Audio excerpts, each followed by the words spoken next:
Everyone नमस्ते सबैजनालाई माको किचनमा हजुरहरूलाई धेरै स्वागत छ।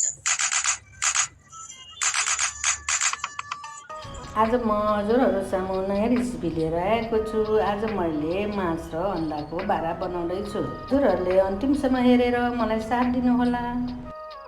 यसको लागि चाहिने सामानहरू मैले हाफ किलो मास लिएको छु र अन्डा लिएको छु। मैले मासको दाल एक रातको लागि भिजाइसकेँ।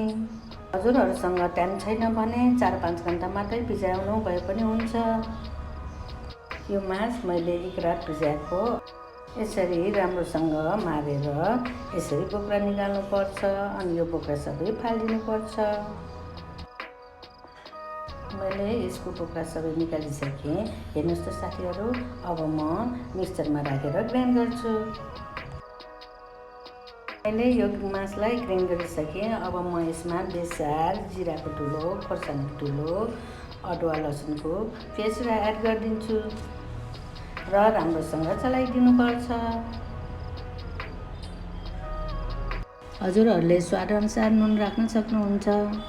मैले यसमा सबै मिसाइसकेँ। अब राम्रोसँग फिटेर चलाउनु पर्छ। साथीहरू, मैले तावा बसालिसकेँ। अब यसमा तेल अलिकति एड गरेर राम्रोसँग तावामा फैलाइदिनु पर्छ र मैले त्यो मासको एड गरिदिइसकेँ। अब यसमा गोलो गरेर राम्रोसँग चलाइदिने र त्यसमा अन्डा पनि एड गरिदिएको छु। अब म यसमा नुन र खोर्सानी अलिकति छर्दिन्छु। यसरी बनाएको बारा एकदम मिठो हुन्छ। हजुरहरूले स्वादअनुसार नुन, खोर्सानी, मसला राख्न सक्नुहुन्छ। हजुरहरूले वो पकाउँदाखेरि लो फ्लेममा राखेर पकाउनुपर्छ, नत्र डढ्न सक्छ। अब म योलाई पल्टाइदिन्छु। अब तावामा अलिकति तेल एड गरिदिनुपर्छ र माथिबाट अलिअलि पाल पारिदिने। यो बारा रेडी भइसक्यो।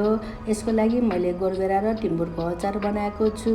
यो गोरबेरा र टिम्बुरको अचार बारासँग खान एकदम मिठो हुन्छ। अब यो बारा रेडी भइसक्यो। हजुरहरूले पनि यसरी नै घरमा बनाएर खानुहोला। हजुरहरूलाई मेरो भिडियो मन पर्यो भने लाइक, कमेन्ट एन्ड सब्सक्राइब गरिदिनुहोला र बेल आइकन पनि थिचिदिनुहोला। मेरो भिडियो हजुरहरूसम्म नछुटोस् भनेर थ्याङ्क यू फर वाचिङ।